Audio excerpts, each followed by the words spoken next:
स्वागत है जी आप सभी का एक बार फिर से स्कूपर के मंच पर।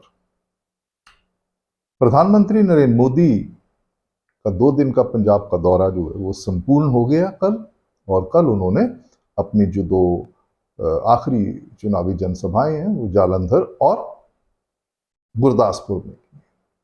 इससे पहले वाली जो हमारी कल की वीडियो थी उसमें आपको बताया गया था कि ये जो 3 जगह हैं जहां पे उन्होंने जनसभाएं की हैं, ये तीनों पंजाब के 3 अलग अलग जो क्षेत्र हैं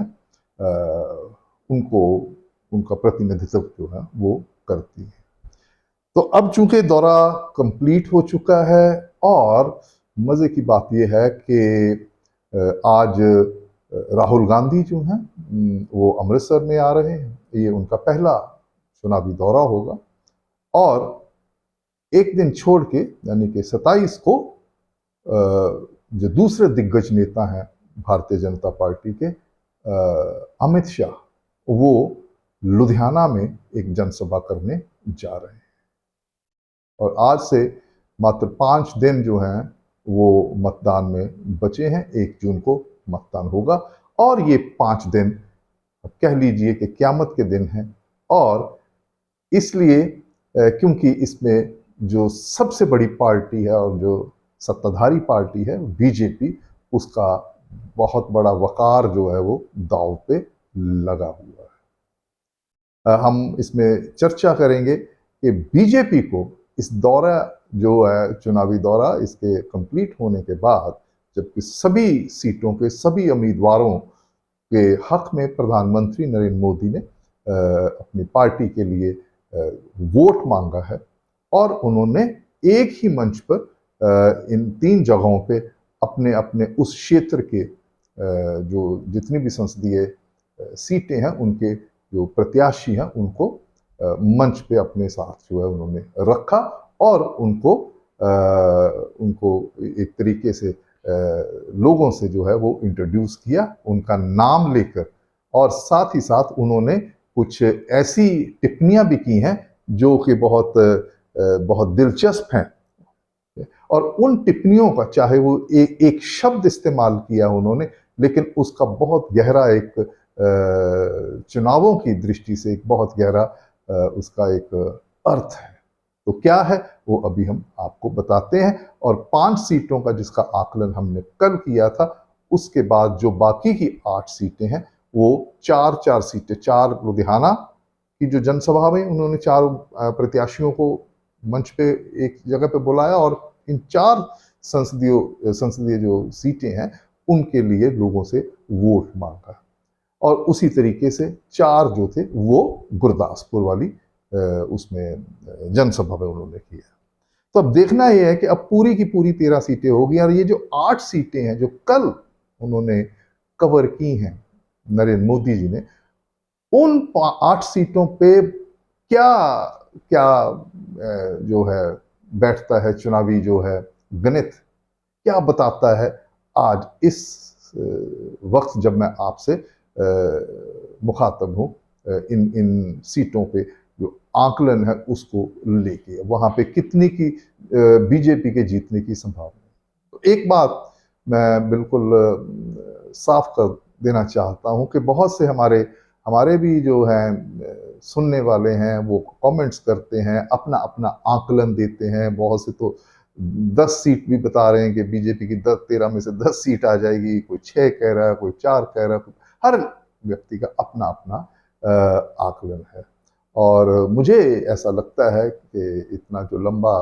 अनुभव है पत्रकारिता के क्षेत्र में, मुझे लगता है कि या मैं इस नतीजे पे पहुंचा हूं कि जो व्यक्ति जो है वो अपने कमेंट्स में या आम चर्चाओं में भी, हमें जो लोग जानने वाले हैं जो हमें हमसे फ़ोन पे बात करते हैं या वैसे मिलते हैं हमसे, तो वो अपना अपना आकलन देते हैं और हमसे हम भी आकलन पूछते हैं कि आप क्या कहते हैं। तो उसमें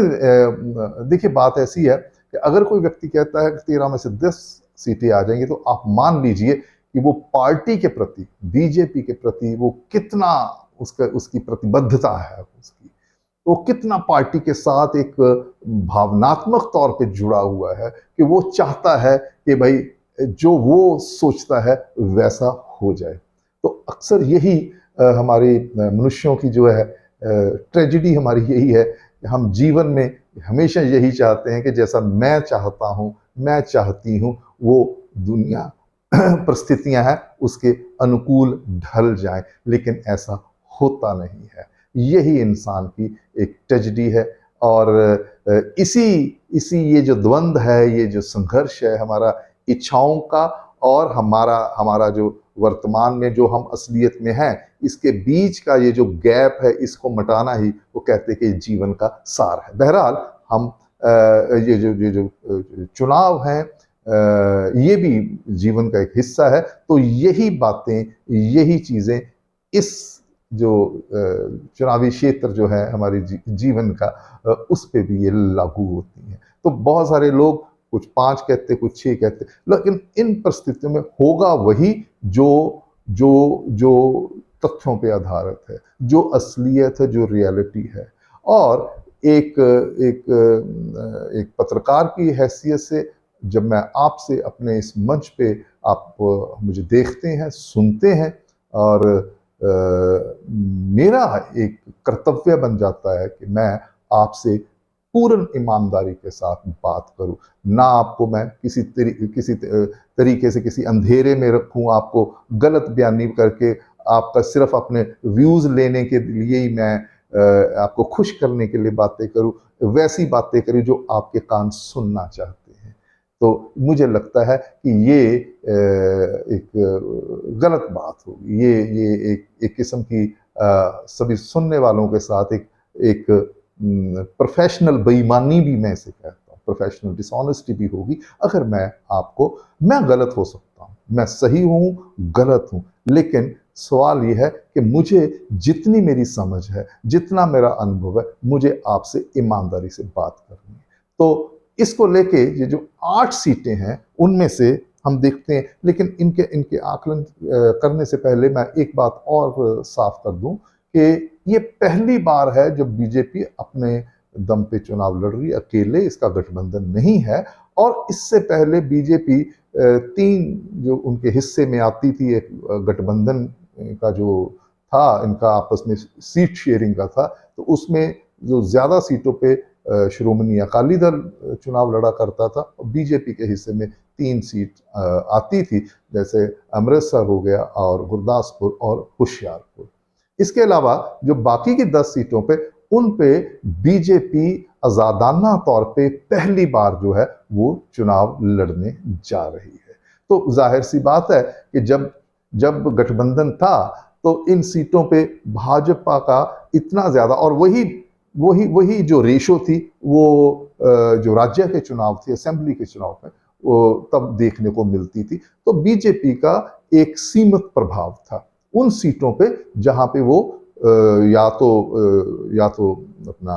पार्लियामेंट्री जो चुनाव थे उनमें वो लड़ती थी, उसके हिस्से में जो सीटें आती थी, और या वो सीटें जो उनके हिस्से में आती थी जब राज्य के चुनाव होते थे। लेकिन इस बार, और उसके चलते जो अपने असेंबली के जो क्षेत्र थे, जो सीटें हुआ करती थी, या जो लोकसभा की सीटें जहां पे बीजेपी नहीं लड़ती, तो वहां पे जाहिर सी बात है बीजेपी का फोकस उतना नहीं हुआ करता था, उसका जो संगठन था वो उतना मजबूत नहीं था, और उसके ऊपर उतना फोकस किया भी नहीं गया था, क्योंकि ये जो गठबंधन का टूटना है वो एक तरीके से ना चाहते हुआ। श्रोमणी अकाली दल के ऊपर प्रेशर था, किसान आंदोलन, क्योंकि वो उसका वोट बैंक था, उसको वो नाराज नहीं करना चाहते थे, तो वो गठबंधन से बाहर आ गए। ऐसा सोचा नहीं था उन्होंने। तो उसके चलते बीजेपी की जो हमारे राज्य की जो है नेतृत्व है, उन्होंने भी कभी कोई इसको बहुत गंभीरता से नहीं लिया कि इन जगहों पे जहां पे वो चुनाव नहीं लड़ा करते थे उनकी पार्टी, वहां पे पार्टी को वो मजबूत करें। तो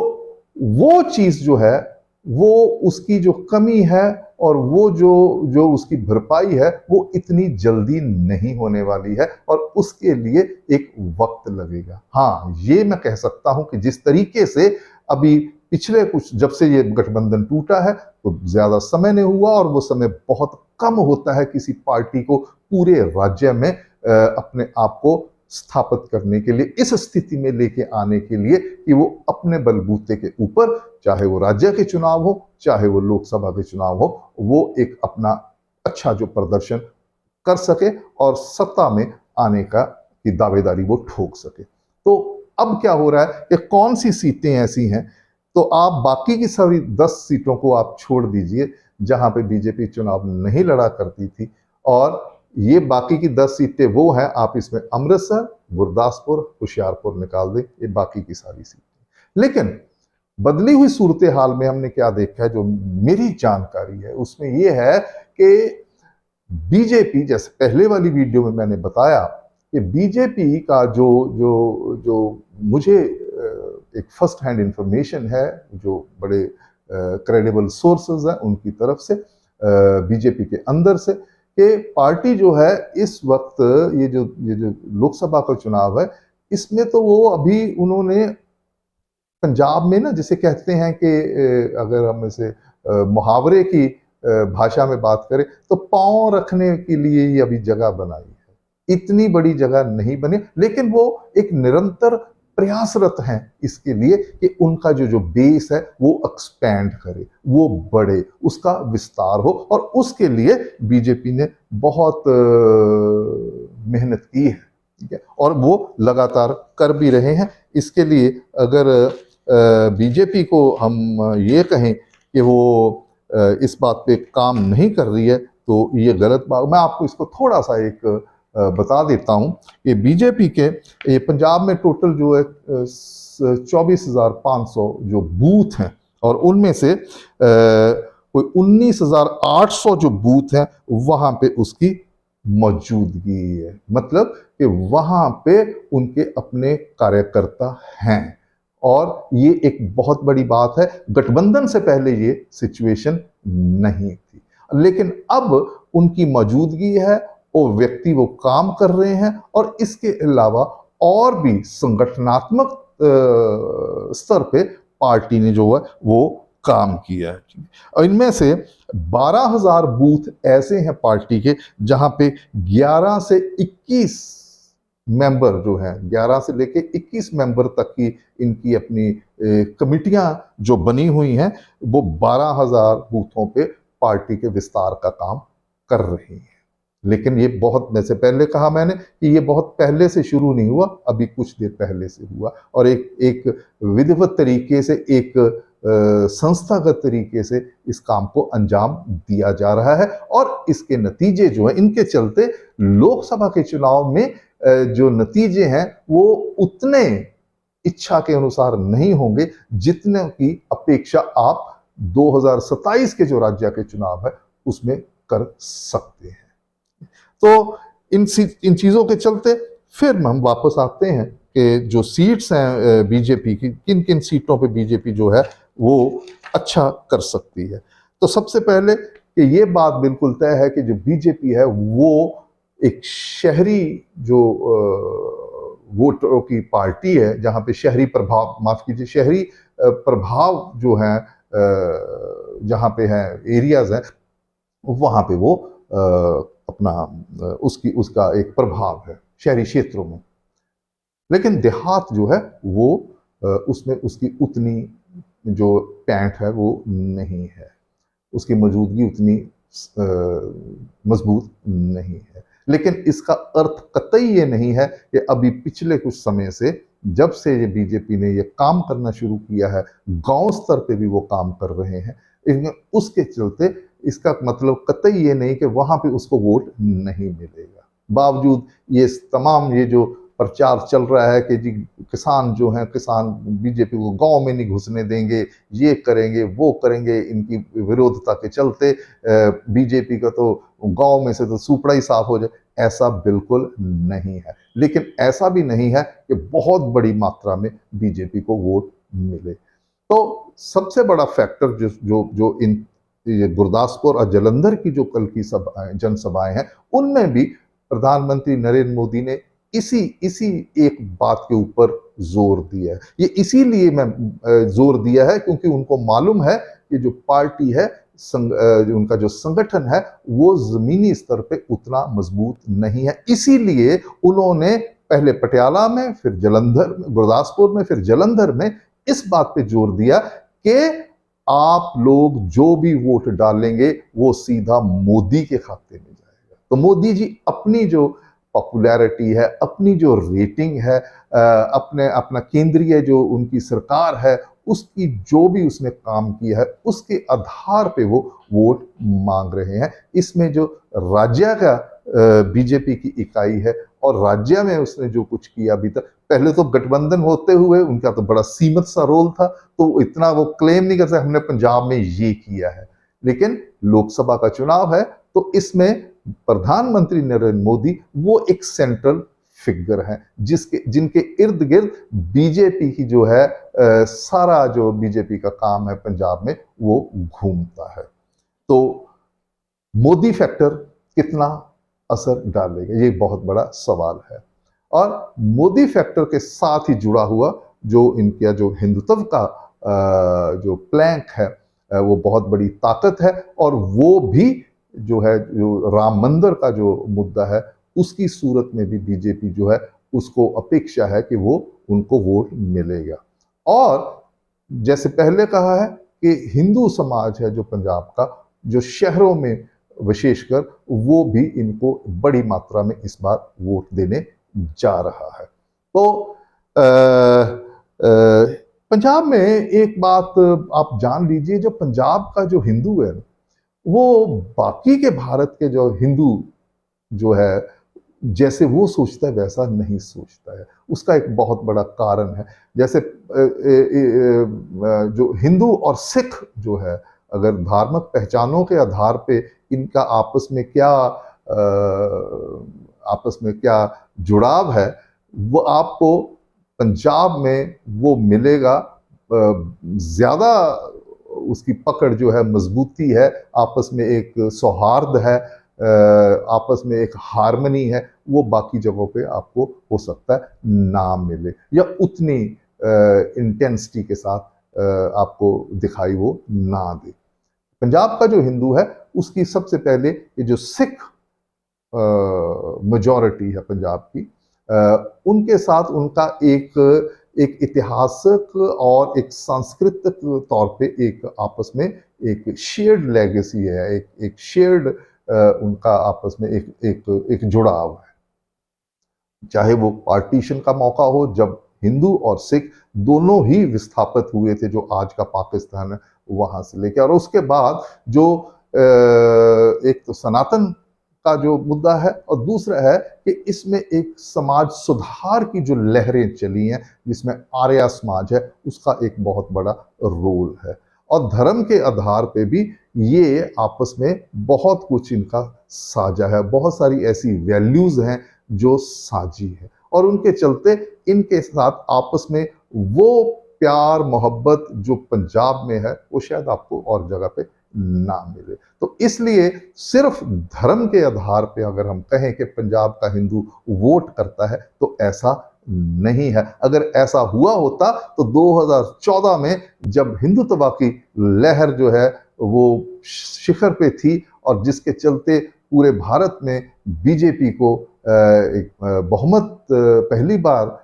अकेले बहुमत मिली थी, उसके चलते पंजाब में बीजेपी का वो परफॉर्मेंस, कारगुजारी, प्रदर्शन नहीं था। तो इसलिए अब की बार भी जो पंजाब का हिंदू वोटर है वो करीब करीब वैसे ही अपने अपने स्वभाव के अनुसार वो वोट करेगा। लेकिन एक तब्दीली जरूर है, वो अगर बीजेपी के लिए वोट करेगा तो वो प्योरली इसलिए नहीं करेगा कि ये हिंदुत्व का जो राम मंदिर के नाम पे, मैं आपको बता दूं, इस बार वोट आपको जो गैर हिंदू जो वर्ग है वोटरों, वहां पे भी मिल सकते हैं, और विशेषकर जो है अपना दलित और सिख जो है वोटर्स का वर्ग है वहां से। तो ये सारी चीजें मिला के मोदी फैक्टर को, और सबसे बड़ी बात, दूसरी बात है कि पंजाब एक सीमावर्ती प्रदेश है। यहाँ पे जो नेशनल सिक्योरिटी है या प्रदेश के अंदर लॉ एंड ऑर्डर है, और जिसके चलते आतंकवाद और ये जो आजकल एक नया फिनोमेना जिसको प्रधानमंत्री नरेंद्र मोदी ने शूटर गैंग बोला है, जो गैंगस्टरिज्म है, उसके चलते बहुत सी ऐसी चीजें हैं कि जो पंजाब का वोटर है वो पहले की बजाय इस बार बीजेपी पे भरोसा ज्यादा करेगा, और इस चीज को लेके प्रधानमंत्री नरेंद्र मोदी ने भी अपनी इन तीनों चुनावी जनसभाओं में जोर दिया है। तो इसीलिए उन्होंने अपने आप को, क्योंकि जो उनकी छवि है एक एक सख्त, एक कड़क और एक निर्णायक जो है फैसला लेने वाली, जब चाहे वो आतंकवाद का जो सवाल है, प्रश्न है, और चाहे वो गैंगस्टरवाद का, चाहे वो लॉ एंड ऑर्डर को मेंटेन करना और भारत की सरहदों को सुरक्षित करना। इसलिए उन्होंने पाकिस्तान का भी जिक्र किया। गुरदासपुर की जनसभा में उन्होंने ये कहा कि हम घुस के मारेंगे। ये चीजें एक सुरक्षा जो है कि जो एक सेंस है, एक सेंस ऑफ सिक्योरिटी है, सुरक्षा का भाव जो है वो वोटर के मनों में पैदा करता है। हम भूले ना, यही गुरदासपुर है जहां पे इसका जो हिस्सा है पठानकोट, जो इसी संसदीय क्षेत्र में आता है, वहां पे एयर बेस के ऊपर, आपको अगर याद हो तो, एक अटैक हुआ था। तो जो आतंकवादी थे वो एयरफोर्स स्टेशन के अंदर तक वो जो घुस गए थे। तो इन सब के चलते हुए जो पंजाब का जो शहरी वोटर है, और उसी में आपका हिंदू वोटर भी आ जाता है, शहरी वोटर में जो सिख वोटर भी है, और इसके साथ चलते जो दलित वर्ग है जिसके ऊपर बीजेपी फोकस कर रही है, प्रधानमंत्री ने भी इसका जिक्र किया है। उन्होंने जालंधर की जो जनसभा है, जहां पे पंजाब का जो जिसे हम कहते हैं कि दलित भाईचारा जो है उसकी बहुत बड़ी मौजूदगी है, तो वहां पे उन्होंने गुरु रविदास जी का भी नाम लिया है, उनके साथ अपना जो संबंध है वो भी उन्होंने वहां पे बताया है। और इसके अलावा भावनात्मक तौर पे जो उन्होंने बात की है कि देखिए, जो बीजेपी का जो पंजाब में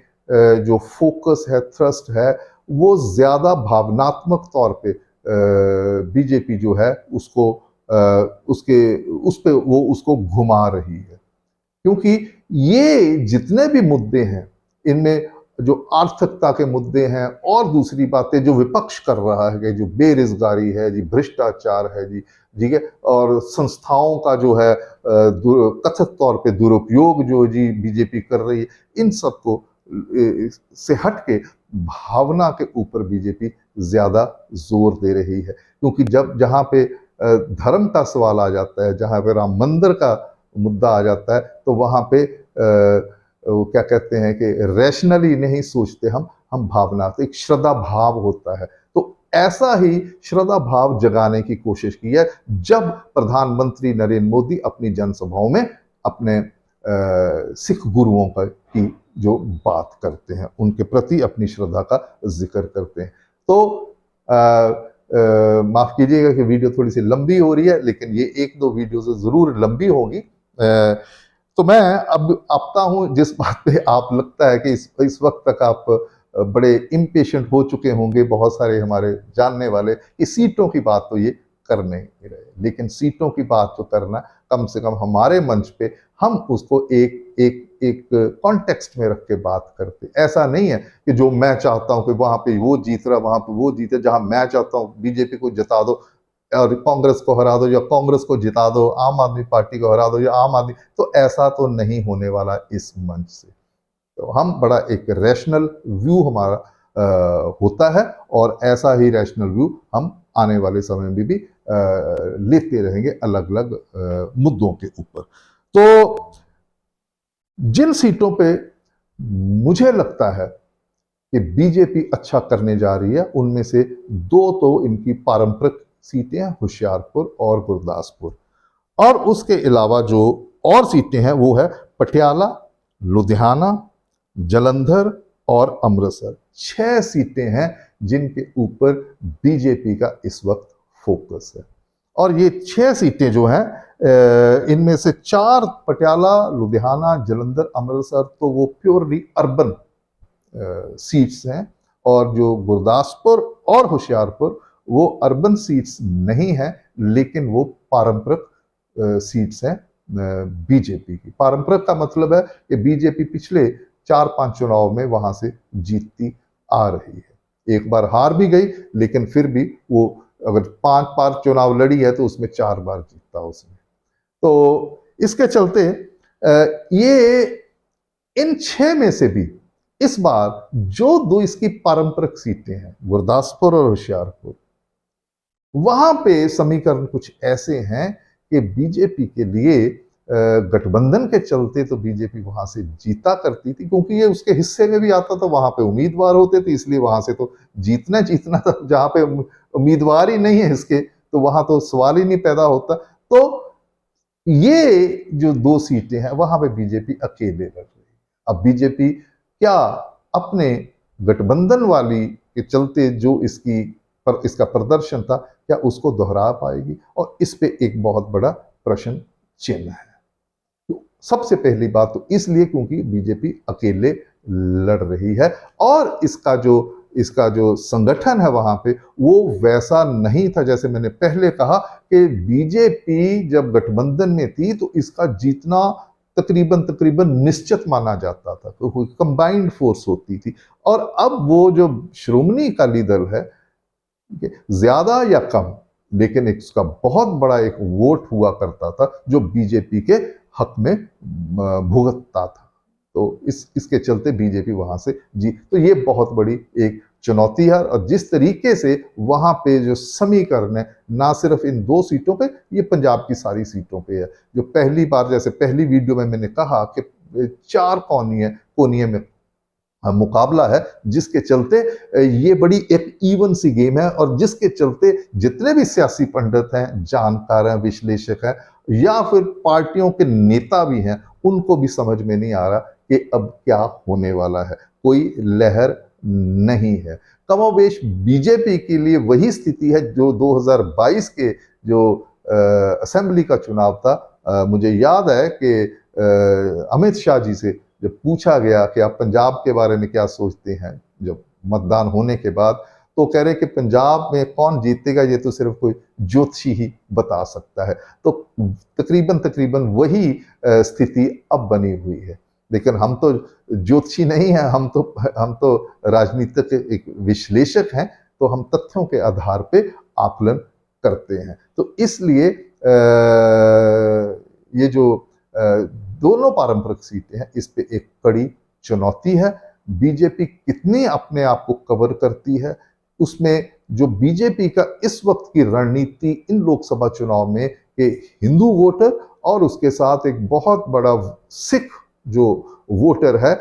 उनको भी अपने साथ मिलाना, लेकिन उसके कोई ऐसा नहीं है कि कितना ये पहली बार होगा जब ये पता चलेगा कि सिख वोटर कितना बीजेपी के हक में उसने वोट किया है। और दूसरा है जो पंजाब का जो दलित वोटर है, 32% से ज्यादा पंजाब में दलित भाईचारे से संबंधित जो है उनकी जो प्रेजेंस है, उनकी पॉपुलेशन है पूरे का, वो 32%, जो कि भारत में जितने राज्य है उन सब में से ज्यादा है। तो वो जो दलित वोटर है वो किस तरफ जाए, उसके लिए, उसको लुभाने के लिए बीजेपी ने बहुत से काम किए हैं। उन्होंने आउटरीच जो प्रोग्राम है, जिसमें मैंने पहले कहा कि जो बीजेपी विस्तार कर रही है, उसमें भी उन्होंने गांव में जो दलित भाईचारे के जो परिवार हैं, जो लोग हैं, उन तक उन्होंने सीधी पहुंच जो है वो की है। लेकिन अब वोट में कितना परिवर्तित होती है, ये एक बड़ा टेस्ट है। तो बीजेपी के लिए ये लोकसभा चुनाव जो है अपने अकेले की, और साथ में मोदी जी का जो फैक्टर है, उनको मिला के क्या उनकी पकड़ है, इसका जो निर्णय इन चुनावों में होगा। तो बीजेपी के लिए एक बहुत बड़ा ये टेस्ट है। बाकी जो 4 सीटें जो मैं जिसकी बात कर रहा हूं, उनमें से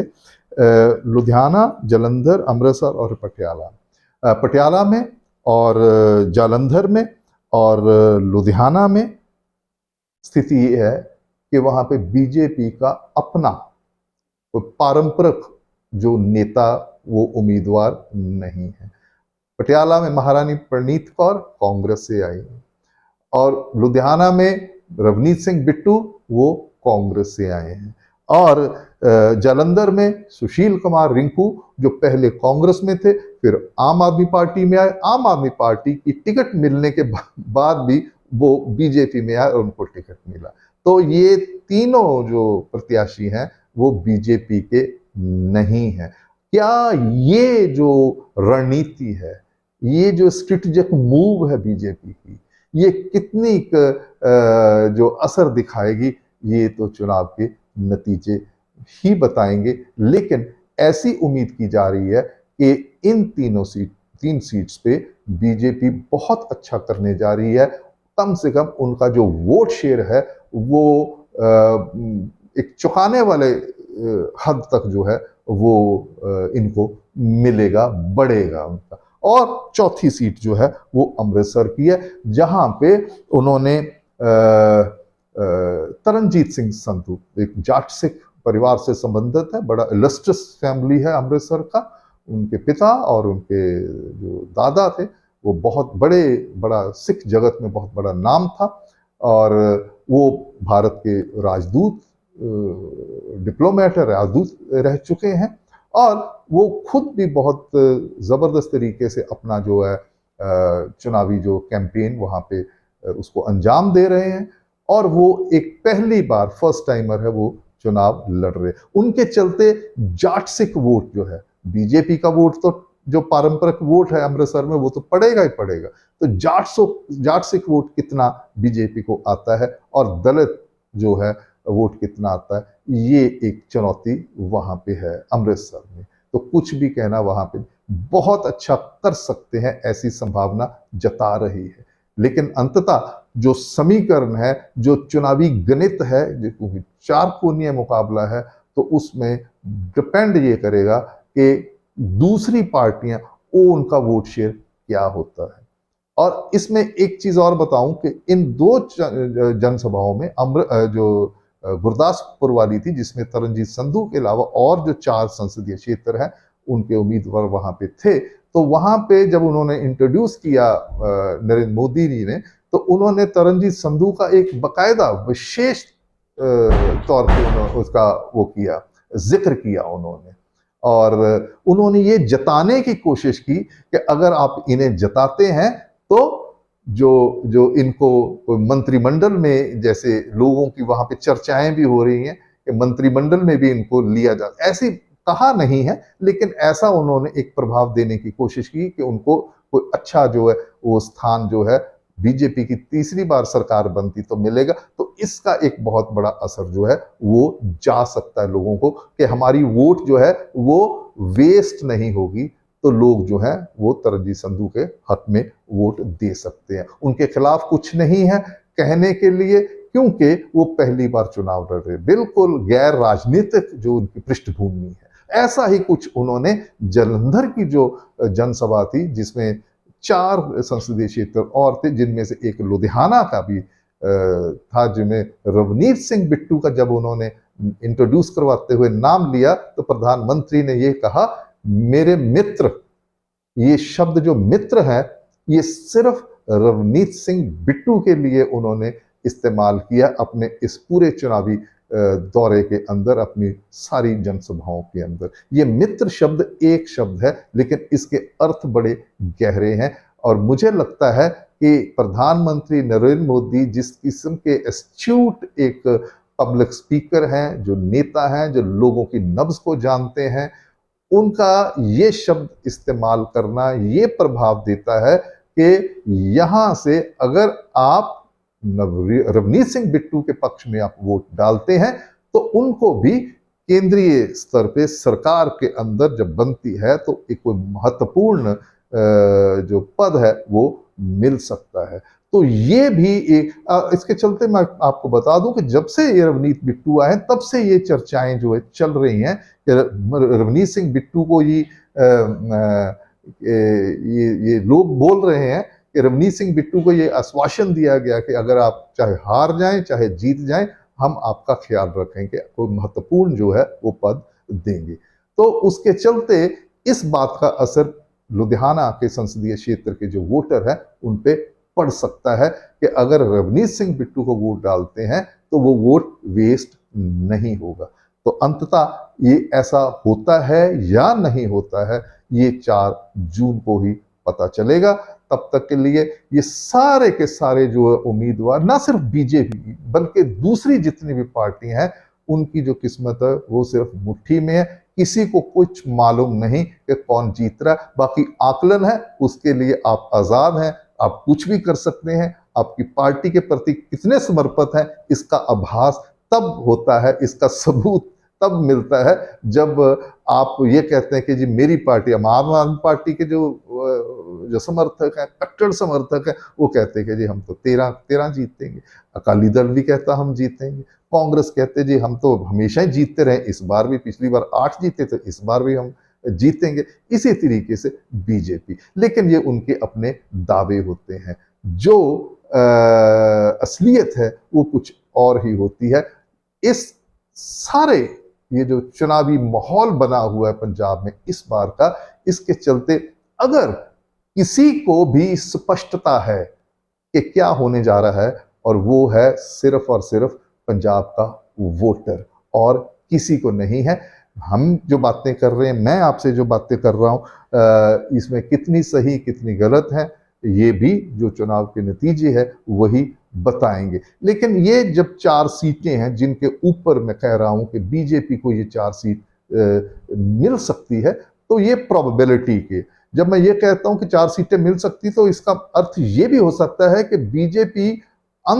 अंततः अगर ये सीट ना भी जीते तो बीजेपी का वोट शेयर बहुत हैरानीजनक स्तर पे ये बढ़ सकता है। देखिए जिस तरीके का समीकरण बना हुआ है, उसके चलते जो जीत और हार का अंतर ये माना जा रहा है बहुत कम रहने वाला है। और ये अंतर कितना कम होगा कितना ज्यादा, देखिए अगर कोई बंदा कोई 100 वोट से भी जीते, 10 वोट से भी जीते, 1 वोट से भी जीते, उसकी तो जीत है ना, सीट तो उसको चलेगी। लेकिन इसका माने कतई ये नहीं है कि जिसको 1 वोट मिला है वो जीतने के सक्षम नहीं था। तो ये नंबर गेम है, जो इलेक्टोरल डेमोक्रेसी है ना, ये नंबर्स का खेल है। तो इसलिए उसका जो प्रभाव है, ये भी अगर एक वोट से भी हारता है कोई उम्मीदवार, या बीजेपी का मान लीजिए उम्मीदवार हारता है, तो वो भी अपनी एक प्राप्ति है, एक अचीवमेंट है बीजेपी के, अगर हम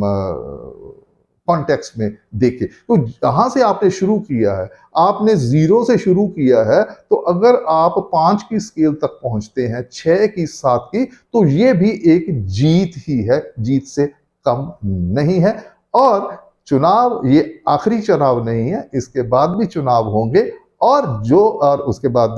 3 साल के बाद राज्य का चुनाव है। और जैसे जो हर चुनाव जो होता है, उसके लिए पहला चुनाव एक आधार जो है वो प्रोवाइड करता है। बीजेपी को उस आधार की जरूरत है जब वो अकेले चुनाव लड़ रही है। 2 पारंपरिक सीटों की हमने बात की है, होशियारपुर और वो अपना गुरदासपुर की, वहां पे भी बीजेपी जीत भी सकती है। और मैं ये कहूं कि जीतने,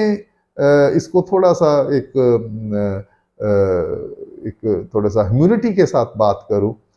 वो ये है कि अगर बीजेपी जीत के करीब भी पहुंचती है तो बहुत बड़ी एक ये अचीवमेंट होगी। लेकिन बाकी की जो सीटें हैं पंजाब की, 7 सीटें हैं, वहां पे इस वक्त कुछ ऐसा नहीं लग रहा है कि बीजेपी जो है वहां पे जीतने की स्थिति में है। लेकिन बीजेपी बहुत अच्छा करने जा रही है, और ऐसी सीटों पे जहां पे बिल्कुल उम्मीद नहीं की जा सकती, उनमें से 2 सीटें हैं, एक है फरीदकोट और दूसरी है फिरोजपुर की सीट। हाँ, बठिंडा जो है वो भी एक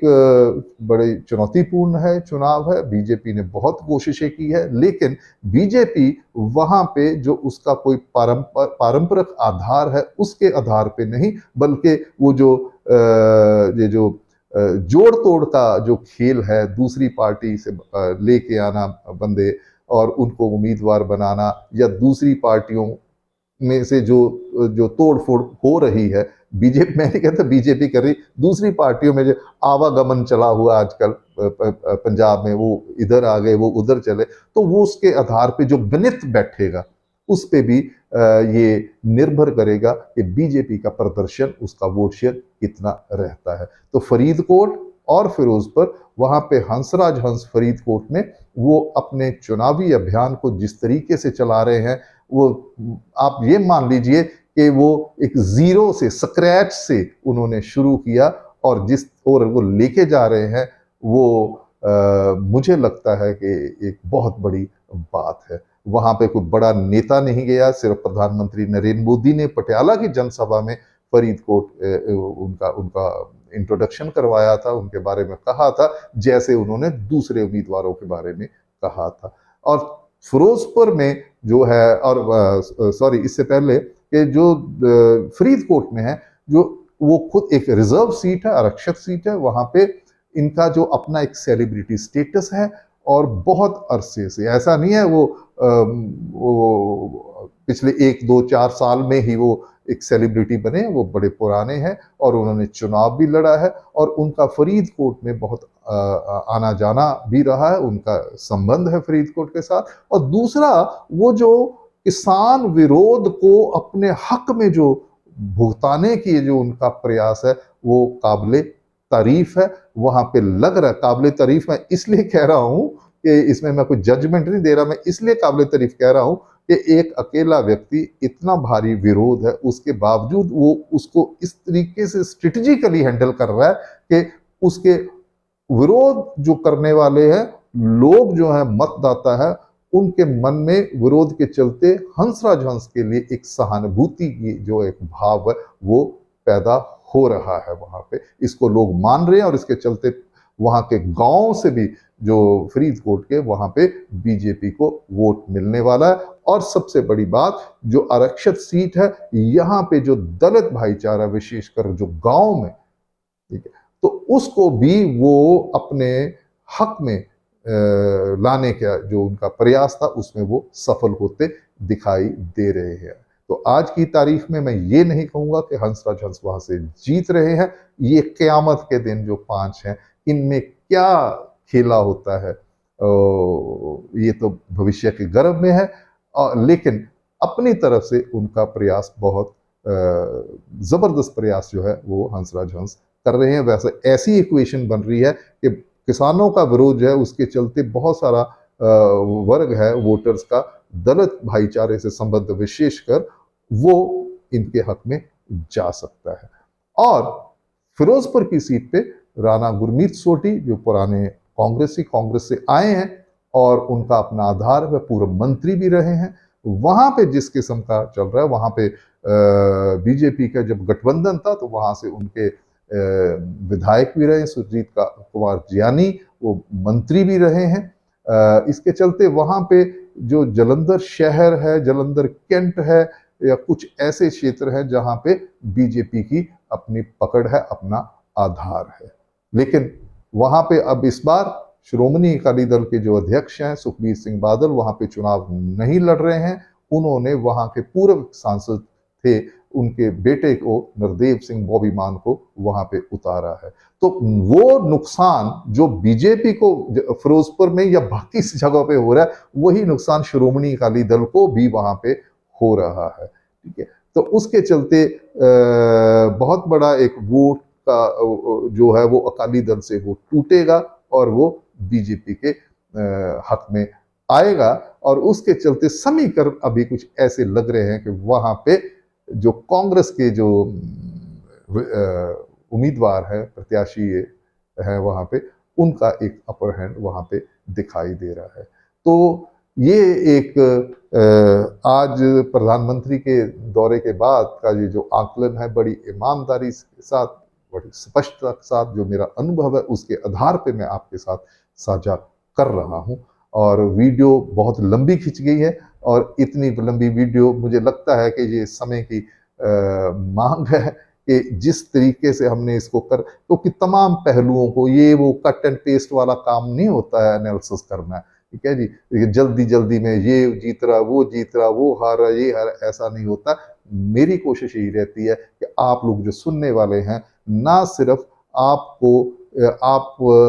आपकी अपनी समझ भी है, आप हो सकता है मुझसे ज़्यादा जो है आपकी जो पकड़ हो, राजनीतिक पकड़ हो, लेकिन आपको मेरी कोशिश मेरे एंड से यही रहती है कि जब मैं बात करूं तो उसमें उन सारे पहलुओं को भी मैं इसका हिस्सा बनाऊं, जिसके चलते आपको और स्पष्टता हो राजनीति क्या है, राजनीतिक सीन इस विशेषकर चुनाव में क्या समीकरण बना रहा है, उसकी भी आपको सूचना और जानकारी मिले, और आप पहले से बेहतर एक पोजीशन में हो इस सारे चुनाव का आकलन खुद अपने स्तर पर भी करने हैं। तो इन्हीं शब्दों के साथ आपसे हम विदा लेते हैं। और